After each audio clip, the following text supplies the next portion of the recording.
White and black magic. What is it? Is it even real? Why are these terms used so readily? And does it actually apply to witchcraft? Today, I really wanted to focus on this topic that we see come up so often in books on witchcraft. And let's talk about whether or not these are accurate terms, useful terms, or whether we should really be using them at all. Hello, my name is Hearth, I'm a practicing witch, and today we're talking about the practicality of the terms black and white magic.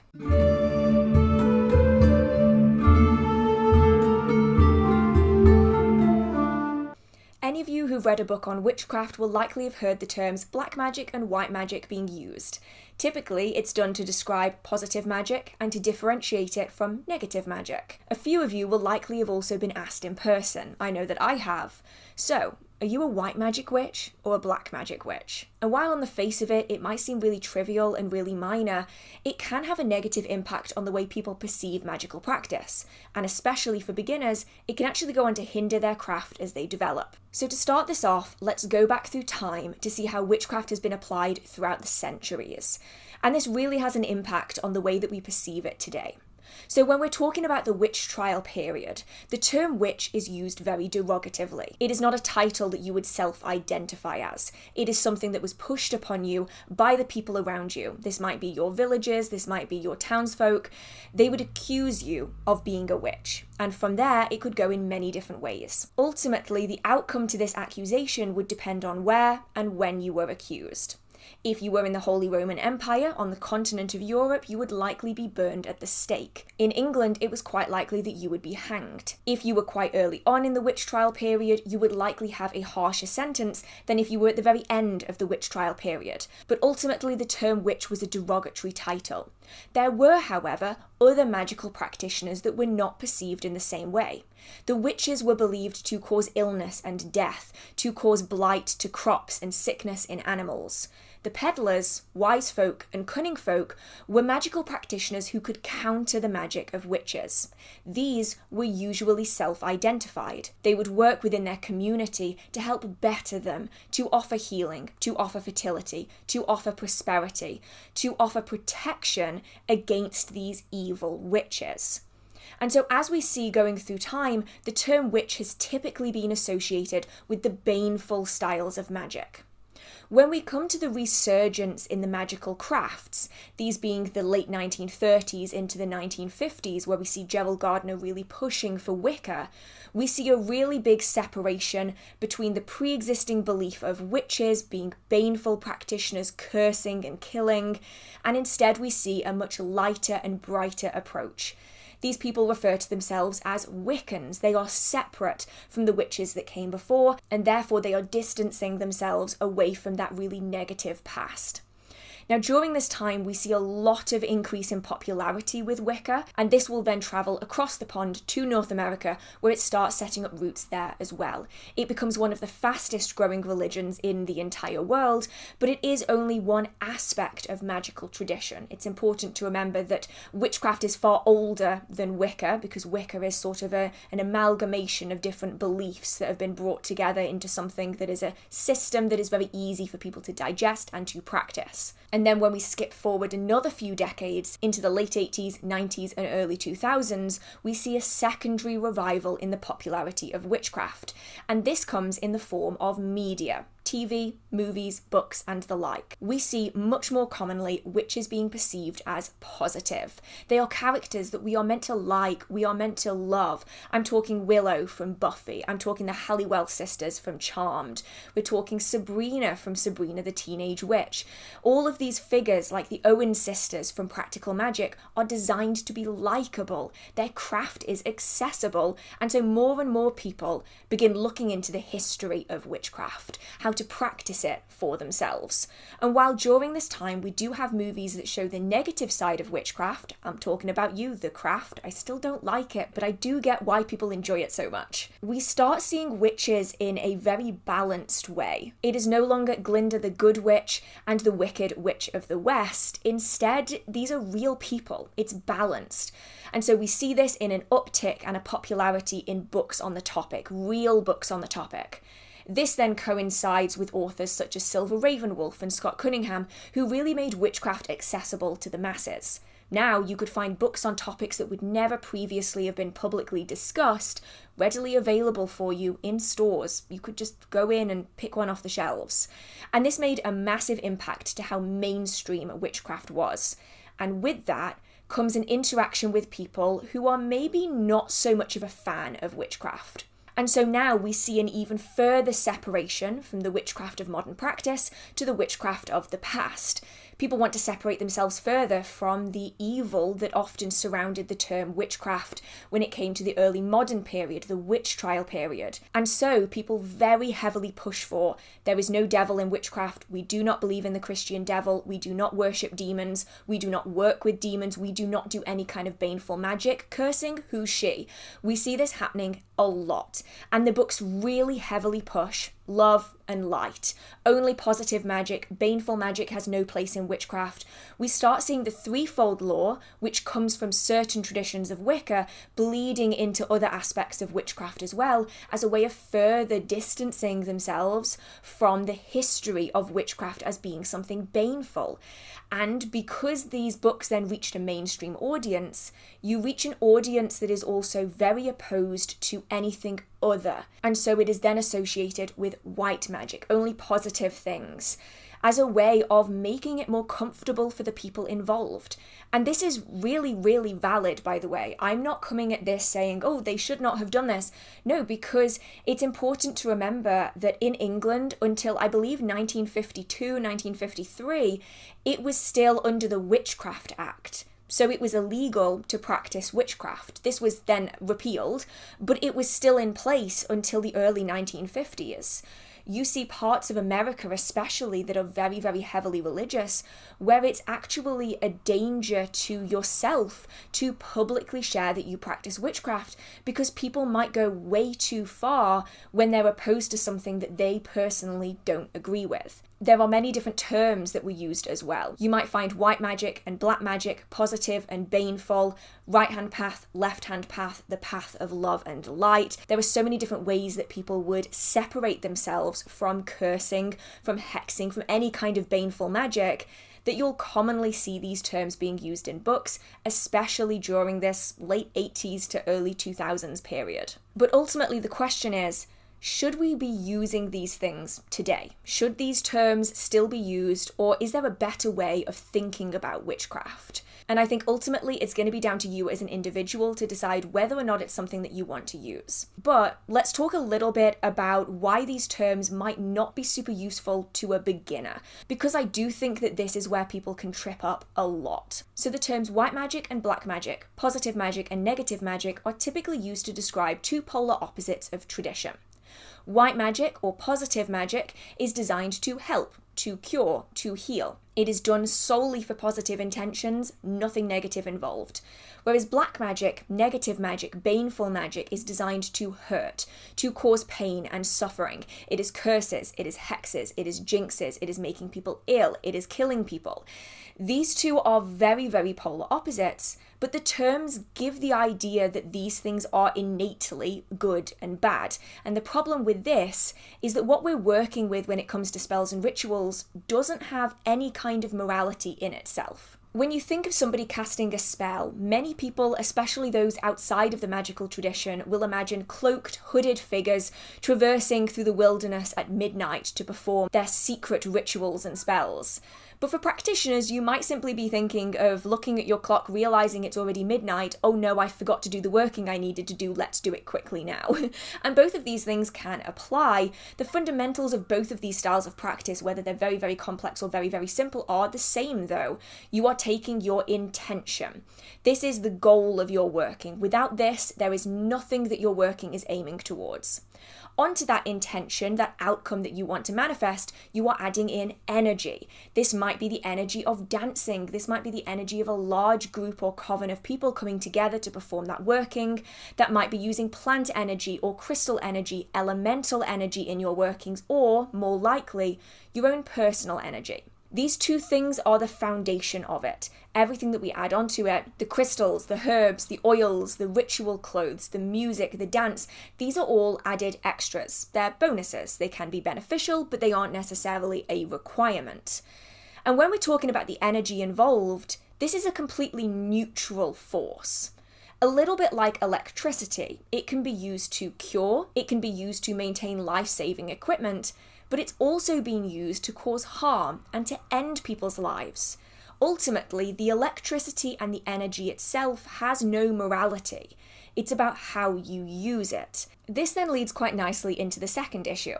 If the energy itself isn't good or bad, then that means it's entirely on the person that's using it, which, yeah, pretty much. The way you choose to use your energy is up to you, and that includes all kinds of energy.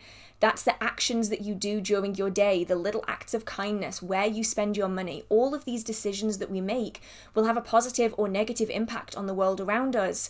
But the problem is, morality and ethics are not universal. While we all have these things and we have an understanding of them, what we determine as being good or bad is going to be different based on our own experiences. What I perceive as being a really positive act, you might not see as being so positive. And this applies the other way as well. Different people from different places with different backgrounds and different histories, people with different religions and different belief systems are going to draw the line between good and bad in totally different places. And this is one of the biggest sticking points with the magical community. We are not one unanimous voice. We are many different individual traditions, practices, belief systems, all trying to live together. And the problem is that leads to butting heads. If you belong to the Wiccan tradition, say you're a traditional British Wiccan, your line between good and bad is going to be different than if you work the left-hand path, or if you're a traditional witch, or if you're a Christian witch. They're all going to draw the line in different places. And for some people, that line is going to be a hard line that you cannot cross. And in other practices, it's more like a theory. It's there, but you don't necessarily have to listen to it. And this is where I think a lot of people get confused. They read a book that specifically says that witches only practice white magic, but then they read another book that has a completely different definition of what these terms mean. They read another one that's about a different branch of witchcraft that talks about something that's completely different again, and then they're left really confused as to who's right and who's not. And ultimately, witchcraft does not have a Bible. It does not have a rule book. There is a book called The Witch's Bible, but it's not actually The Witch's Bible. Instead, it's about how individuals perceive and engage with the world around them. It's about you making decisions based off your own moral compass and the ethics that you subscribe to. It's very, very unique. And then on top of this, we also have a case of perspective. So perspective can really shift our viewpoint when it comes to witchcraft.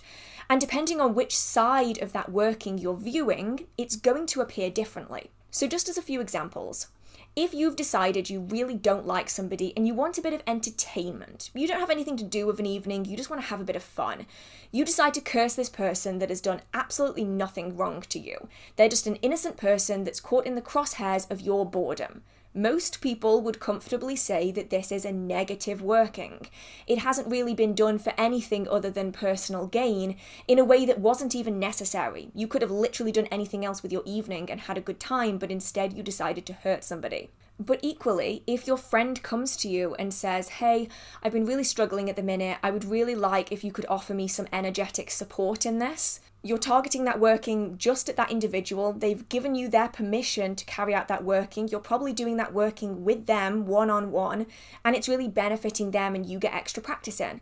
For a lot of people, they would say, yeah, that's a really positive working. That would be considered white magic in massive quotation marks.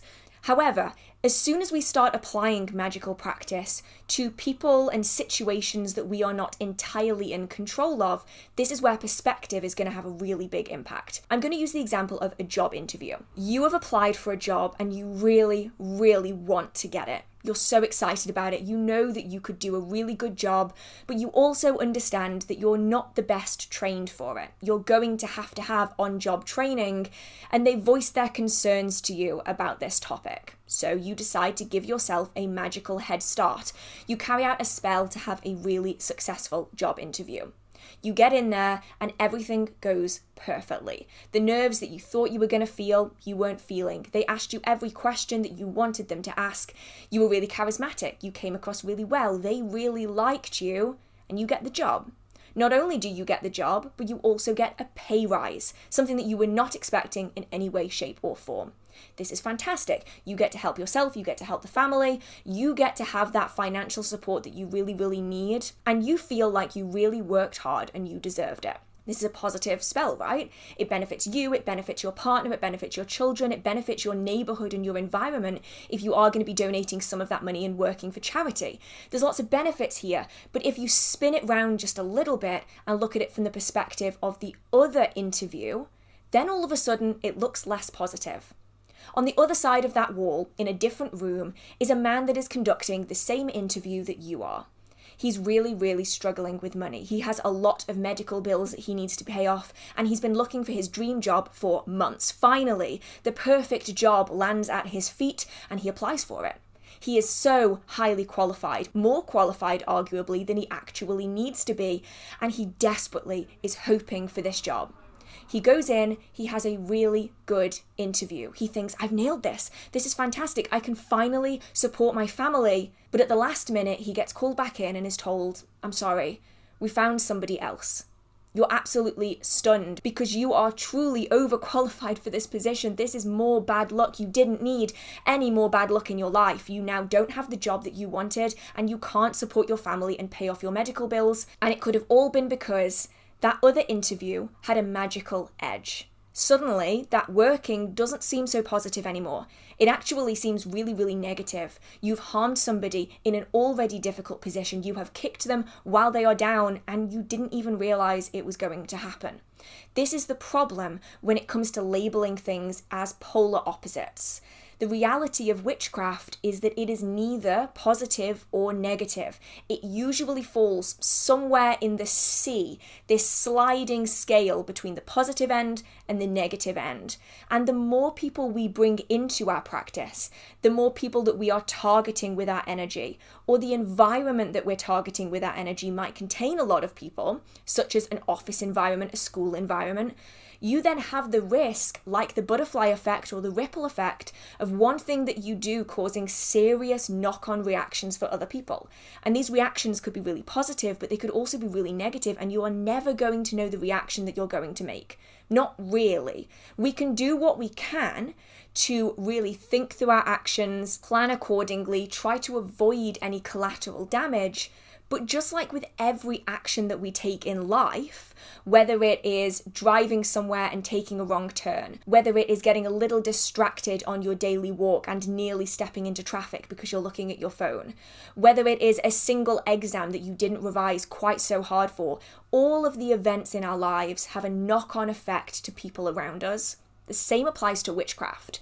And the problem is you can't know before it happens, and often you'll never know afterwards either, whether these actions were really negative, really positive, or completely neutral. And this therein lies one of the biggest problems with these polarizing terms, is that it does forget the 99% that's between purely good and purely bad.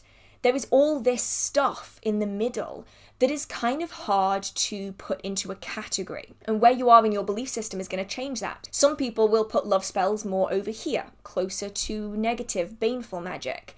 But then some people will put self-love spells up here. So what is it? Because they're both love spells, they're just different types of love spell.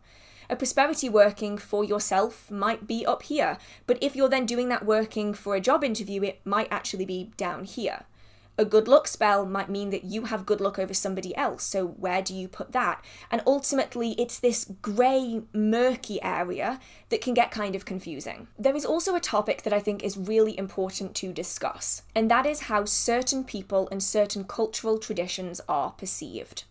While the majority of people who use the terms white magic and black magic aren't using it to associate with race, there is definitely a long-standing stigma around practices that are perceived as being other, practices that are different, less well-known, less understood. Western witchcraft is usually perceived as being more positive, light magic, white magic, whereas everything else has an air of mystery. And for some people, without even understanding a tradition, they will mark it as being black magic or evil. And a lot of this stems from colonialism, when people would travel somewhere and they would see traditions and practices that were different from their own, and rather than learning about them, they would simply mark them as being evil. We see this in media too, where Western witchcraft is often perceived in a really positive light. They're the good guys, but everybody else is considered the enemy and bad guys. I think a good example of this is the Coven series of American Horror Story. I think there you can see it really heavily.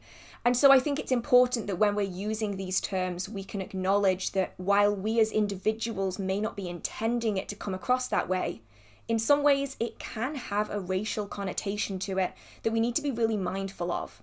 And this is why a lot of practitioners will use the term positive and negative rather than black and white, because wrongly, people have often attached these stigmatized terms to practices that simply don't deserve them. And ultimately, when we circle witchcraft back around to the history of it, we can see that in history, it doesn't really make that much sense to refer to things as solely good or solely bad either. Now, I mentioned the wise folk, the cunning folk, and the peddlers at the start of this video, as well as the witches they were protecting against. And while the witches that we see in history would very much be considered baneful practitioners, they cast death spells, they infected people with illnesses, it would be considered baneful magic. The peddlers, the cunning folk, and the wise folk, they weren't all sunshine and rainbows either. While their practice was more accepted, they, along with many folk practices around the world, is very dualistic. It is a twofold path. They are able to curse, they are able to cure, they can help, and they can harm. And they would often do so readily if they were given the right financial incentive in order to do it.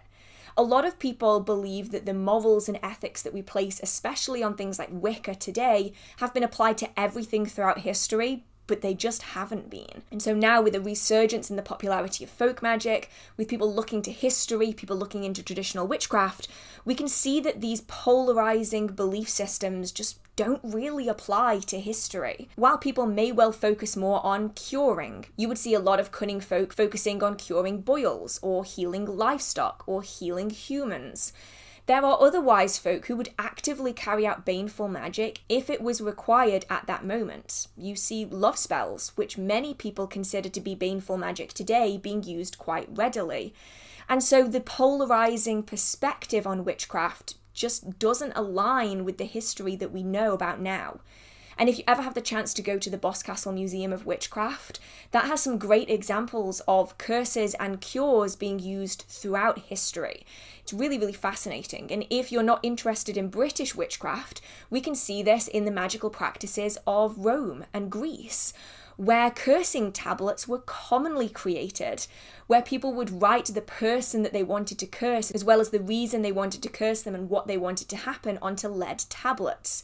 The lead tablets were like warped and twisted, and then sometimes they were stabbed through with nails and pins, and then they were commonly thrown into bodies of water like wells, potentially as a way of connecting and traveling to the underworld, the idea of liminal space.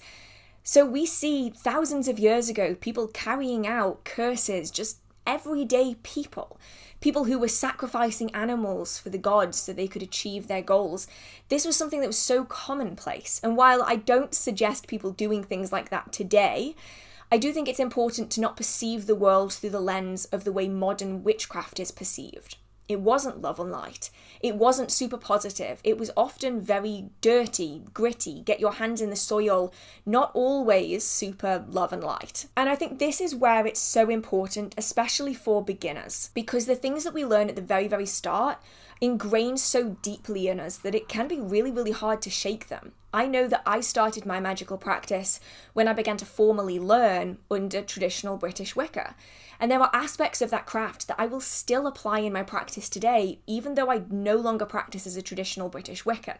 For instance, while in many traditional witchcraft traditions, the elemental directions in relation to the quarters on a compass are different than they are in Wicca. And yet, despite not practicing Wicca for, I actually don't know, I should probably do the maths on that, a good while, I will still use the traditional Wiccan directions for the elements, even though it doesn't necessarily align with the rest of my practice. When we are pushed into the idea that only one style of practice is right, that it is positive, that it is the thing you should be doing and you will be punished if you do anything else, it can very much stilt our magical practice.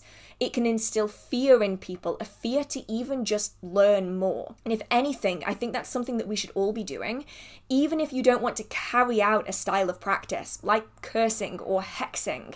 It's still useful to learn about it, even if it's just to broaden our magical practice a little bit more in what we know. If we know how to do something, we also know how to counter it. And learning about something doesn't mean that you are inherently going to become a bad person or that you are going to therefore practice it themselves. It just gives us a deeper understanding of the world as a whole. And I think a lot of people are starting to come to terms with that. I've noticed a really big push for traditional witchcraft and folk magic more than ever before.